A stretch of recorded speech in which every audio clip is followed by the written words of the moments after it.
e botar aqui, porque a doutora Jennifer médica, minha amiga, entendeu? Então, tá aqui pertinho da gente, entrando no programa dela agora, né? Então, bater um papinho com ela agora aqui, que o programa dela é lindo, lindo, lindo, lindo. Doutora Jennifer, já estou demais. Senta aqui. Ei, minha amiga! Ela chegou. Chegou. CBHO, chegou. Ela está aqui com sucesso com a gente. Doutora Jennifer, médica, hoje cirurgiã também, uma competência. Eu pergunto, doutora, essa corona tem aumentado a preocupação? O pessoal tem procurado, que são as clínicas, os laboratórios, ou está um pouco começando agora? Como que essa ilustre médica culta vê a situação? Olha, a gente está muito melhor do que no ano passado com a questão das vacinas, né? A gente vê que o efeito protetor da vacina realmente tem sido muito grande, só que a população tem usado muito pouco máscara, tem lavado muito pouco as mãos. Então, assim, eu acho que ainda precisa ter um certo cuidado, até que a gente atinja mais de 90% da população vacinada. Com esse pico de pessoas vacinadas, a gente vai conseguir realmente, em lugares abertos, ficar sem máscara, vai ser muito mais tranquilo, mas por enquanto as pessoas ainda precisam se cuidar. E não é o que está acontecendo, né? O meu medo é voltar, né, a ter picos novamente. Mas não vi isso ainda, né? Eu vi que ainda as vacinas estão segurando a onda. Doutora, uma médica experiente que você é, muito culta, CBHO, que é um nome de respeito. Hoje atendemos em convênio com grande empresa, Copa Militar, com o Detran, com todos aí, e a sociedade lucrando. Doutora, o ser humano hoje, ele é criterioso de acordo com o pedido do médico, é o seu caso, né? De seguir o medicamento certinho, ou sempre tem alguma falha às vezes? Principalmente de antibióticos, eu vejo que deveria ser bem rigoroso os horários, né? As pessoas falham. Existem algumas medicações que, se você falhar, analgésicos, antitérmicos, anti-inflamatórios, a princípio não tem tantos problemas, mas o antibiótico, né, quando o médico te prescrever antibiótico, não falhe, porque a sua falha pode aumentar uma resistência bacteriana e numa próxima infecção, a mesma medicação já não fazia o mesmo efeito do que dessa vez, e não faz mal não só para você, mas para toda a comunidade ao seu redor. Né? A resistência bacteriana acaba atingindo a comunidade que você está. Então, é bem importante a gente fazer o uso adequado do antibiótico. Agora, os outros, uma falhada não compromete tanto o tratamento, não. Hoje, medicação própria. Você, como médica, distinta, tem conhecimento, é cirurgião também, que eu vejo. Agora, oftalmologista de alto nível. Eu pergunto, o ser humano tem mania de medicamento, querer ser médico sem ser? Infelizmente, né, principalmente no Covid a gente viu isso, né, muitos jornalistas, né, achando que são médicos porque leram 2 ou 3 artigos, né, políticos também tendo que tomar decisões e não perguntando realmente a vários médicos para ter uma opinião mais bem formada. Então, assim, não é porque você lê um artigo na internet que aquela lá é a resposta. Infelizmente, a medicina, ela é muito mais profunda e complexa do que parece, né? E em cada paciente, uma mesma doença pode agir de maneiras diferentes. Então, é importante realmente ter o respaldo aí, né? De um médico bem formado do seu lado para tomar algumas atitudes, né? Mais sérias. Para perguntar, para finalizar, que vai ter o programa dela agora também, e é uma pessoa, uma amiga que eu tenho maior consideração, maior respeito, minha amiga de muitos anos e muito séria, uma competência. CBHO, a melhor clínica de Minas Gerais, não tem outra não. Doutora, hoje tem que educar a criança para usar o óculos de criança, levar no médico, no oftalmologista, para acompanhar e fazer ele ficar mais tempo, para depois não ficar uma coisa solta por aí? Sim, a criança abaixo de 7 anos é muito importante, pelo menos uma vez, antes dos 7 anos, fazer primeiro o exame oftalmológico, para ver se precisa do óculos. E precisando do óculos, os pais precisam orientar, porque muitas vezes um estrabismo pode ser corrigido com óculos corretamente, a ambliopia, que é quando a criança não aprende a enxergar de um dos olhos, ela pode ser totalmente corrigida se for usado o óculos corretamente. Então, várias doenças a gente perde a oportunidade de corrigir se não for usado corretamente. E as pessoas lá com 18 anos se arrependem e não tem como voltar mais atrás. Depois a gente tem tratamentos paliativos, mas não realmente eficazes em relação à acuidade visual. Computadores hoje, como é que a senhora vê? Porque ela tem o programa dela que entra agora, mas já está no ar, ela já está entrando, isso é muito importante. E ela já está junto com a gente, são perguntas fortes. E nós estamos aqui com mais de 15 mil ouvintes me ouvindo no programa aqui. Ela também está bem cotada. Então eu perguntaria, doutora, hoje computador, porque hoje a meninada, hoje até o adulto também, estão muito viciados, igual cachaça. Como é que você vê para a vista, hoje para a visão? A gente viu que, principalmente nesse último ano de pandemia, teve um aumento significativo dos casos de miopia. Então, se você ficar muito tempo na frente das telas, seja ela computador celular ou televisão, o seu olho pode miopizar. Então, muitas vezes você não ia ter a miopia, você acaba tendo. Ou o seu grau era, por exemplo, 3 graus, fica 3,5 no final de 6 meses a 1 ano. Então, além disso, aumentou a incidência de olho seco. Então, 90% dos pacientes que vão no consultório, eles reclamam do olho ardendo, coçando, vermelho, que é sintoma de olho seco, né? Exatamente por estar muito em frente às telas, e isso faz com que a pessoa não pisque, que a lágrima não circule nos olhos corretamente, e aumenta também a incidência do olho seco. Então, infelizmente, o computador ele traz muitos benefícios, mas também o seu uso incorreto, indiscriminado, também traz doenças. O celular também? O celular também é mais incluso. forte porque é toda hora, constante? Sim, exatamente, como ali está na palma da mão, né? Então é muito difícil. As pessoas hoje a gente vê que elas estão realmente viciadas. Muitas vezes você vai no restaurante, vê um casal ali, em vez de conversar, eles estão trocando mensagem, né? Então isso a gente tem que realmente dar uma freada, senão pode piorar não só a situação oftalmológica, mas também neurológica e psíquica da pessoa também. Quem já correu da doutora no consultório, na clínica, de fazer exame, o olho, dentro aqui, até uma vez você me colocou com a cabecinha lá, adorei, minha amiga, e tal. Acontece do sujeito ainda medroso, da mulher medrosa, que medo de médico, medo de tratar, medo, tem? Ah, sim, infelizmente tem. Causa aí sim. que o pessoal gosta de ouvir isso.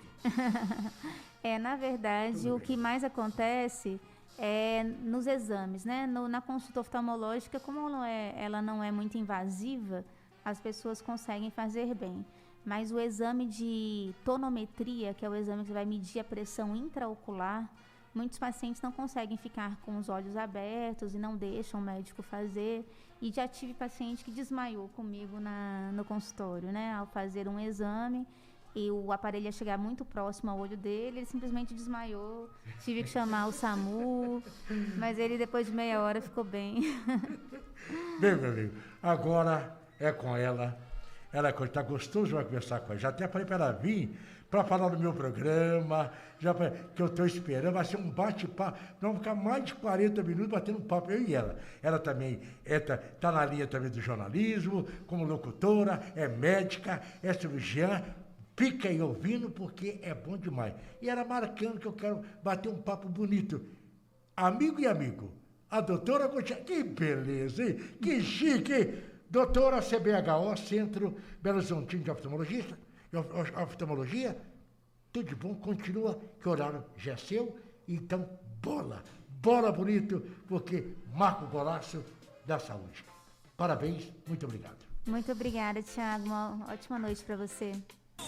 E agora, uma atração especial, De Olho na Sua Visão, com a doutora Jennifer Daltro, CRMMG 41729. Cuidando com carinho da sua visão. Um oferecimento CBHO, Centro Belo Horizontino de Oftalmologia. Rua São Paulo 893, 9º andar, Belo Horizonte.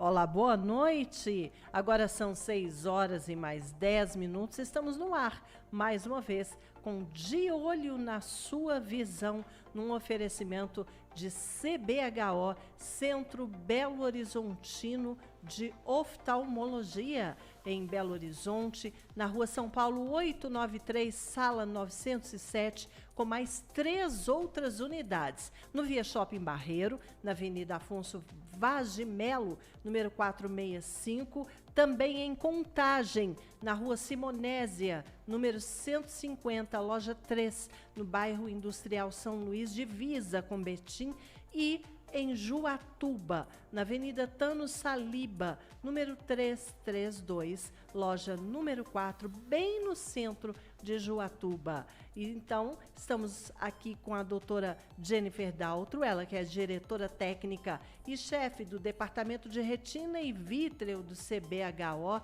O CRMMG dela é o 41729. Boa noite, doutora Jennifer, mais uma vez bem-vinda. É uma honra estar aqui com vocês. Doutora, então, mais uma vez, vamos aí para a nossa saraivada de perguntas, como sempre, perguntas dos mais tipos, né? Das mais variadas possíveis. E hoje a gente tem umas perguntas aqui que até eu fiquei bem curiosa em saber aí a resposta. Quero muito agradecer a participação das pessoas, de todos os bairros de Belo Horizonte. Eu tenho observado o aumento, né? Antes a gente tinha ali mais pelo bairro Centro, aqui pelo Santa Teresa, e agora as pessoas estão mandando perguntas de vários bairros de Belo Horizonte. Quero agradecer a cada um de vocês pela participação no nosso Zap, e vamos começar com Marcelo Coimbra. Ele é do Centro. Ele quer saber por que às vezes a pálpebra treme sozinha. Marcelo, a gente tem uma inervação que ela vai para a pálpebra, que ela abre e fecha os olhos. E essa inervação ela é involuntária. Muitas vezes, se você tem algum estímulo que pode ser desencadeado por uma ansiedade, por exemplo, uma preocupação, você estimula esse nervo de uma forma errônea, e aí você fica com esse tremor. Geralmente, 90% dos casos é por ansiedade, mas existem outros casos que eu já vi também causados por insônia e outras doenças, geralmente neurológicas. Então, se você tiver, né, com esse tremor ou alguém da família, você nem precisa ir, a princípio, no oftalmologista. Você já pode marcar, né, um médico clínico geral muito bom ou um neurologista e realmente dar uma olhadinha se você está ou com insônia, ou com ansiedade, ou com uma preocupação em excesso, e esse médico vai avaliar se é necessário, no seu caso, passar alguma medicação para diminuir essa ansiedade. Daí vai diminuir esse estímulo para o nervo e dessa forma vai diminuir também esses tremores involuntários. Nossa próxima pergunta vem do bairro Serra. A Daniela Fagutti, ela diz que comprou um óculos com lente amarela, que é exclusivamente para dirigir à noite. Mas a única coisa que ela sentiu foi um pequeno conforto quando bate o farol de outro carro, mas muito pouco. Ela quer saber se esse tipo de óculos funciona mesmo. Olha, depende do seu grau, né? As pessoas que têm astigmatismo, elas amam esse óculos, né, com a lente amarela, porque realmente diminui muito. As pessoas que têm astigmatismo, elas, principalmente ao dirigir à noite, o farol do outro carro, ele parece uma estrela, né, de tantas luzes que o farol tem, ele não vai em faixa reta, não. Então, com esse óculos mais a correção do grau, as pessoas com astigmatismo se sentem muito bem. As pessoas com outros tipos de grau, miopia, hipermetropia, também se sentem bem, mas é igual você falou, não dá uma diferença assim tão grande. A maior diferença que eu vejo é para quem tem astigmatismo. O Glauco Amápolis, do bairro Horto, ele quer saber se um motoqueiro sofre acidente e morre, e ele é doador de córnea. Quanto tempo depois do acidente essa córnea pode ser retirada? Até quanto tempo? Olha, geralmente a gente tira nas primeiras 24 horas. Alguns bancos de olhos eu vejo que tem regras que podem aguentar essa retirada até 48 horas. mas passando disso eu ainda não vi nenhuma liberação de banco de olhos para estar aceitando essa córnea, mas como está tudo muito, como que eu falo assim, a informação e a medicina está tão andando muito rápido, na velocidade assim que não dá nem para a gente acompanhar, eu posso dar uma olhada para você se tem já algum banco de olho que aceita, né, com mais tempo, se tem alguma forma de conservar maior, e falo na próxima entrevista nossa aqui. A Sandra Ferreira, do bairro Santo Agostinho, ainda sobre doação de córneas, ela quer saber se após o óbito existe algum procedimento que os próprios entes do morto podem fazer para ajudar a preservar essa córnea em caso de doador, e se existe possibilidade de transmissão de alguma doença para o receptor através da córnea, como Covid, por exemplo. Olha, em relação à família, se o corpo da pessoa que faleceu estiver com a família, lembre de fechar os olhos. Né? A gente manter os olhos fechados vai manter essa córnea mais lubrificada e ela vai ter uma saúde melhor para quem for receber essa córnea. Em relação a doenças, sim, tem várias doenças que podem passar, inclusive o Covid, o HIV, entre outras. Então, o paciente que geralmente falece de Covid, o banco de olhos não faz a retirada da córnea, tá? Ah, entendi. Mas é só fechar os olhos mesmo? Só fechar os olhos, fechar as pálpebras. Só fechar mesmo. E se por acaso não der para fechar, tiver rígida, né? Pode colocar um micropore fechando a pálpebra mesmo. Né? Geralda Marcondes, do bairro Centro, disse que uma amiga, aliás, essa é uma pergunta recorrente, eu tenho observado bastante coisa com relação à parte estética que deu problema. A Geralda falou que uma amiga dela fez extensão de cílios. A cola que foi aplicada tinha na composição ácido benzoico e ela não sabia que era alérgica. Ela teve uma erosão conjuntiva e ela quer saber o que é e se é grave. Até eu quero saber, gente, erosão conjuntiva. Sim. O nome é horrível. Todo o material que é usado na extensão de cílios, né, qualquer um desses componentes podem comprometer a saúde ocular. Então, realmente, não é algo que a gente recomenda, né? Mas, mesmo assim, muitas pessoas, devido à beleza que fica, à estética, acabam querendo fazer. Mas é o risco que a pessoa corre, né? A pessoa tem que saber que, quando faz um procedimento desses, ela tem vários riscos, entre eles o de alergia. Essa erosão, né, na conjuntiva é porque esse ácido benzoico, né, que ela falou, mas qualquer produto que seja, ele entrou em contato com a conjuntiva e a conjuntiva, ela é como se tivesse queimado, né? Ela fez uma lesão ali, né? E o médico oftalmologista agora vai demorar aí de 10 a 15 dias para tratar esse paciente com provavelmente algumas pomadas oftálmicas que têm antibióticos e alguns produtos para que seja melhore a cicatrização mais rápida dessa conjuntiva e, se Deus quiser, ela vai ficar sem cicatriz, né? Que ainda corre o risco dela ficar com uma cicatriz no olho e que pode ser que não saia, né? Mas tomara que ela fique sem cicatriz. Então, antes de qualquer procedimento, é bom saber se a pessoa é alérgica, né? No mínimo. Mas o problema é que não dá para saber, né? Porque muitas vezes a pessoa nunca teve contato com o produto e vai ser a primeira vez que ela está usando. Né? É diferente, a gente vai fazer uma injeção de penicilina. Você já tomou bezetacil alguma vez? A pessoa, tomei e tive alergia, então não vou fazer. Mas no caso da estética, às vezes é o primeiro procedimento que ela faz, então é bem difícil de saber isso.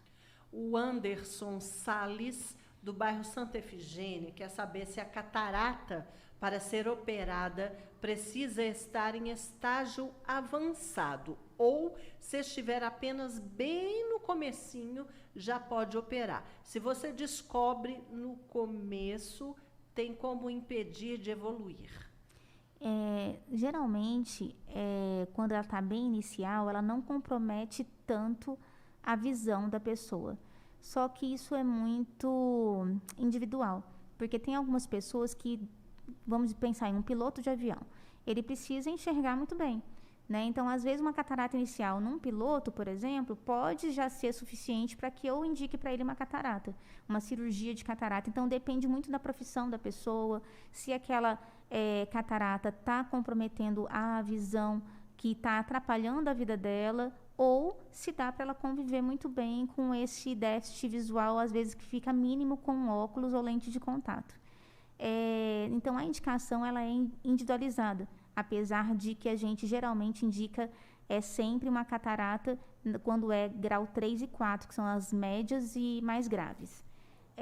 Em relação a... O que mais que ele perguntou? Uma segunda pergunta? Ela tem como impedir a catarata de evoluir?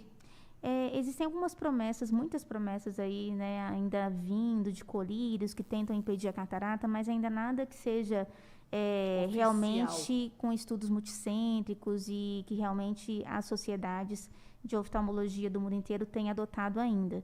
O que a gente pede para os pacientes é que a gente use realmente óculos de sol, que você ficar exposto aí ao sol por anos vai fazer com que você tenha catarata mais precocemente.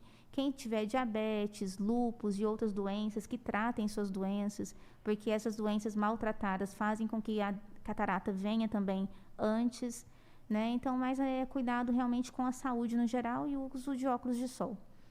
Madalena Saraiva, do bairro Horto, quer saber se compressa de água gelada por cima dos olhos ajuda a descansar e se traz algum benefício. Sim, geralmente, quando a gente faz, inclusive, Madalena, cirurgias plásticas para dermatocálase, que são aquelas excessos de pele na região da pálpebra, a gente pede para o paciente fazer essas compressas com água gelada e, às vezes, até com gelo mesmo. O que isso faz? Faz com que diminua o edema. Então, o inchaço que você tiver nessa região, que muitas vezes você pode acumular aí ao longo do dia, você faz essa compressa, você diminui esse inchaço. Então, realmente, aquela pele daquele local fica mais adequada. Então, é uma coisa que pode ser feita assim, se você notar que você está com um pouquinho de inchaço nessa região dos olhos. E dá também um alívio, né? É muito gostoso fazer essas compressas com a água mais geladinha. Dá uma sensação de refrescância, né? Exatamente. De descanso. Paulo Sérgio Mota, bairro Sion, quer saber se é verdade que algumas doenças refletem nos olhos. Se o médico oftalmologista, ao examinar um paciente, percebe que ele pode ter alguma outra doença que não seja nos olhos. Sim, o nosso corpo ele é um só, né? Então, vou te dar um exemplo. Existe uma doença que causa icterícia. A icterícia é um aumento da bilirrubina no sangue. Só que esse aumento da bilirrubina no sangue, ele acaba passando para a esclera. E a esclera desse paciente, que é a parte que deveria ser branca, num paciente ictérico, ela fica um tom amarelado. Então, o oftalmologista, ao olhar o olho assim, já de cara, já vê que o paciente está ictérico, já faz diagnóstico de icterícia, já manda para o clínico já falando que a bilirrubina provavelmente desse paciente está elevada, que não tem outro jeito dele ficar com o olho dessa cor.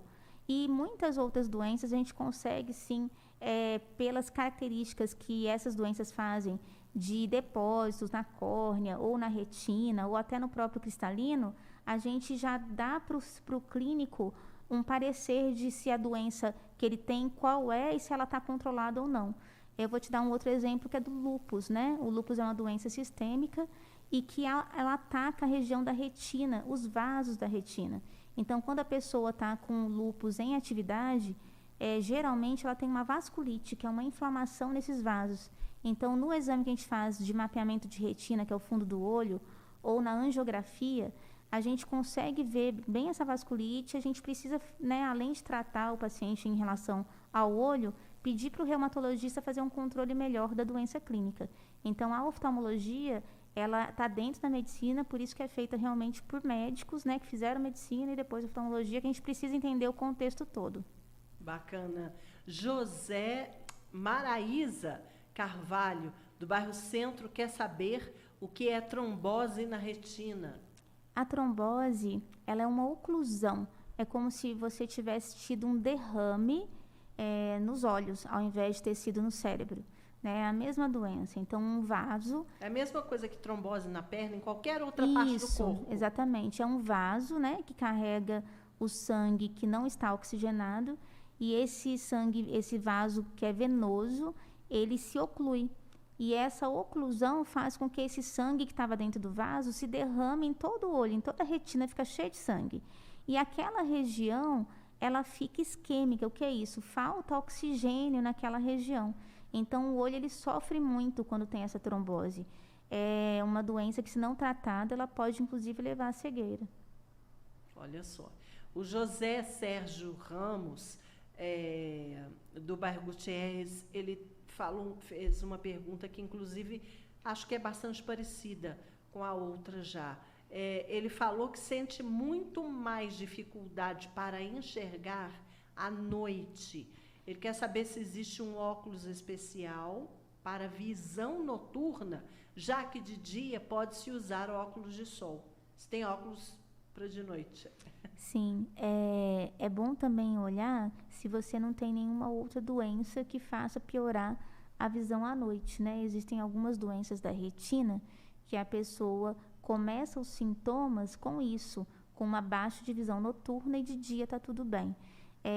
O médico, né, te examinando, vendo que realmente é só grau de óculos, existem óculos sim com essas lentes polarizadas, que elas dão uma visão melhor à noite, porque ela diminui o reflexo dos objetos em cima do seu olho. Então, você vai enxergar muito mais limpo, né? Vale a pena. É isso aí. Lembrando a todos os cronistas esportivos que a Associação Mineira de Cronistas Esportivos tem convênio com o CBHO aqui em Belo Horizonte, na Rua São Paulo 893, sala 907, o telefone de lá é o 4103-3006. E a nossa próxima pergunta é da Natasha Serra. Aliás, eu quero agradecer, porque é a terceira participação da Natasha.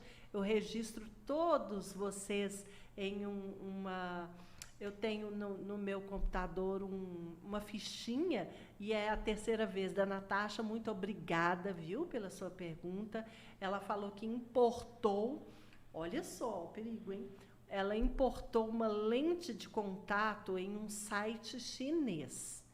A lente parecia linda, linda na internet, mas ao chegar, ela achou a lente meio diferente e achou ela grossa, com o material da lente grosso, e que está incomodando muito mais do que a outra lente de contato de grau que ela já tem.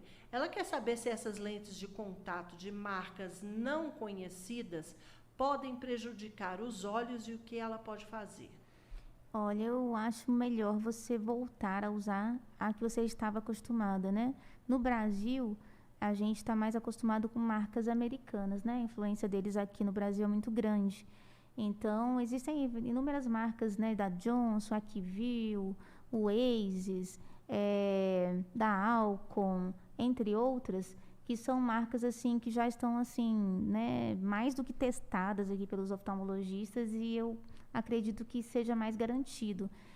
A gente não tem muito contato com os produtos chineses. Acaba que eu nem posso te falar bem nem mal, porque eu acho que eu nunca nem vi lente deles, né? Mas assim, já que está incomodando, eu acho que não vale a pena você expor os seus olhos, porque você pode ter uma lesão na córnea, e lesão na córnea pode deixar cicatriz, pode chegar a ter até uma úlcera.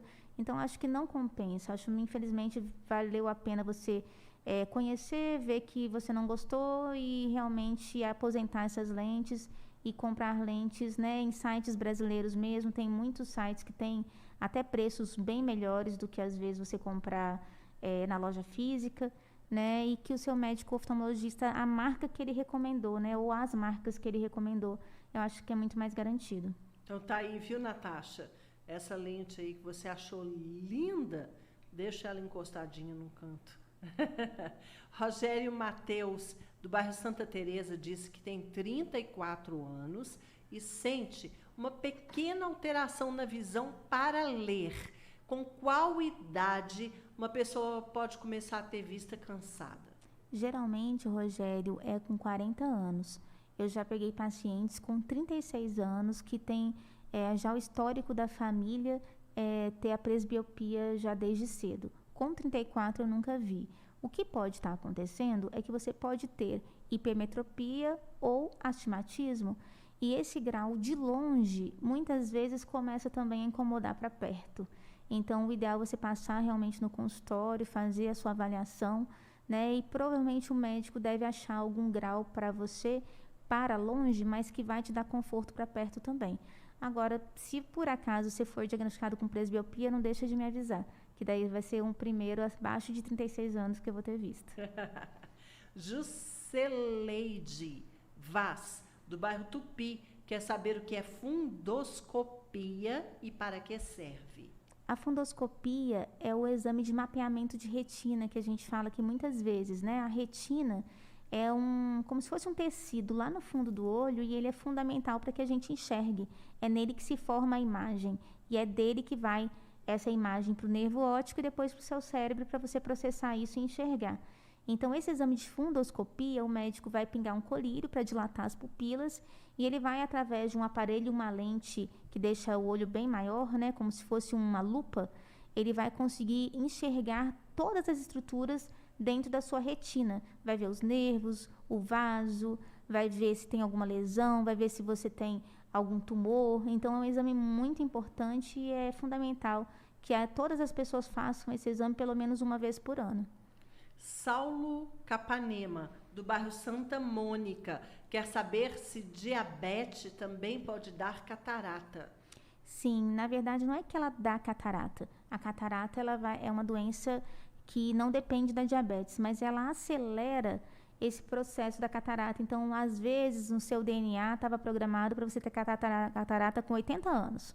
Só que aí, com a diabetes, você com 45 anos já tem a catarata. Então, ela acelera esse processo e o cristalino ele fica branco mais rápido. Então, o diabético geralmente acaba fazendo a cirurgia de catarata mais cedo. Luiz Carlos Gonçalves, do bairro Cidade Nova, na segunda participação. Muito obrigada, Luiz.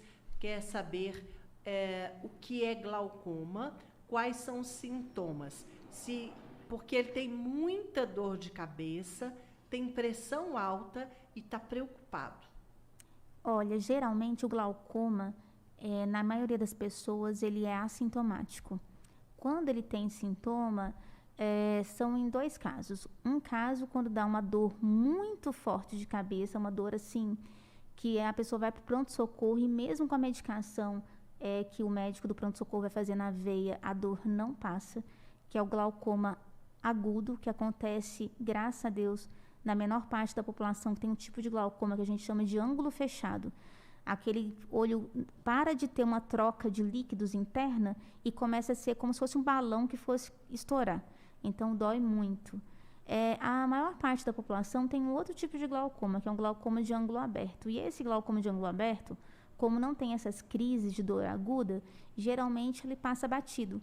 E a pessoa descobre só no consultório médico. Quando dá sintoma, já é no final da doença, já é aquela pessoa que está ficando quase cega. Então, é aquela pessoa que o campo visual diminui, ela não consegue enxergar de lado, ela começa a dirigir e bater o carro nas laterais, porque ela realmente não está enxergando, e ela não percebe porque a visão central, ela pode ficar perfeita. Então, você olhando para frente, está tudo certo. O problema é que a lateral está toda comprometida, o campo visual fica comprometido. Então, assim, se você tem hipertensão arterial e está com cefaleia, que é a dor de cabeça, eu acho que vale a pena realmente fazer o exame oftalmológico. O médico vai medir a pressão intraocular, vai ver o seu nervo óptico e vai também olhar se você não tem grau para óculos, né? Se o seu grau de óculos, se você usa, está correto ou não, porque muitas vezes o grau de óculos errado, ele também pode ajudar a dar essas dores de cabeça, esses incômodos. A Fernanda Maia, do bairro Prado, ela quer saber se o anel de Ferrara é indicado para todos os tipos de ceratocone. Se resolve em qualquer grau ou é apenas para uma determinada situação, como no começo, por exemplo. E se já estiver mais avançados, resolve? Na verdade, não são para todos os tipos, não. Então, assim, o ceratocone, só para lembrar, né, as pessoas que não têm muito conhecimento dele, é uma alteração na córnea, que é essa primeira parte do olho transparente, e essa córnea ela vai ficando pontuda. Quando ele está no começo, geralmente, o médico vai oferecer para esse paciente, num ceratocone que está piorando, um laser que chama crosslinking. Ele seria para o tratamento do ceratocone inicial. Aquele ceratocone que já está moderado para grave, provavelmente está piorando também, o médico vai oferecer o anel de Ferrara, que é isso que você falou. Ele é como se fosse um plásticozinho que vai ser colocado na córnea e ela começa a fazer uma pressão para que essa córnea volte para o lugar dela. Ela está indo para fora, pontudinha, e você começa a fazer uma pressão para que ela volte a ficar mais ovalada. É como se fosse um aparelho ortodôntico. Exatamente. Para pressionar a córnea. Mesma ideia. Exatamente. E aí, naqueles pacientes que já chegaram, ou por outros motivos, o ceratocone ficou mais grave, já não dá para colocar o anel de Ferrara, já não vai ter o resultado que a gente quer, né? Porque a córnea ainda tem que estar podendo ser modelada. Tem alguns ceratocones que a córnea já está tão grave que já não tem como modelar essa córnea. Então, nesses casos, o médico vai oferecer o transplante de córnea. Então, está explicado aí, viu, Fernanda? O Pedro Navarro, do bairro Funcionários, está querendo saber se na catarata congênita pode operar os olhos do bebê. Se pode, ele vai crescer. Então, ele quer saber se vai precisar de várias outras cirurgias conforme o olho for crescendo. Quando a gente pega uma catarata congênita em crianças, a gente opera ainda no primeiro ano de vida. Quanto antes essa criança operar e a luz entrar dentro do olho, mais chance dessa visão não ficar tão comprometida, que a gente precisa dessa luz entrando dentro do olho para que a visão se desenvolva. Geralmente, na criança, né, no bebezinho, a gente não coloca uma lente no lugar da catarata, porque no adulto, você faz a cirurgia, você tira o cristalino e no lugar desse cristalino você coloca uma lente que vai ajudar o olho funcionar normalmente, né? No caso da criança, a gente prefere colocar todo o grau dessa lente num óculos. É um óculos tipo de nadador, né? Que você envolve toda a cabeça da criancinha e ela fica com óculos desde bebê para que ela consiga enxergar. Ela precisa desse óculos para enxergar.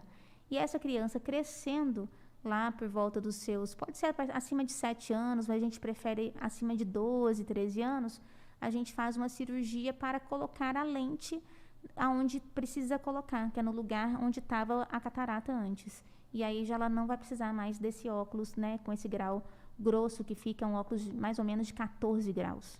Mas então, com 12 anos, já está definido o tamanho do globo ocular dela definitivo? Geralmente sim, e aí a gente coloca uma lente que já fica definitiva.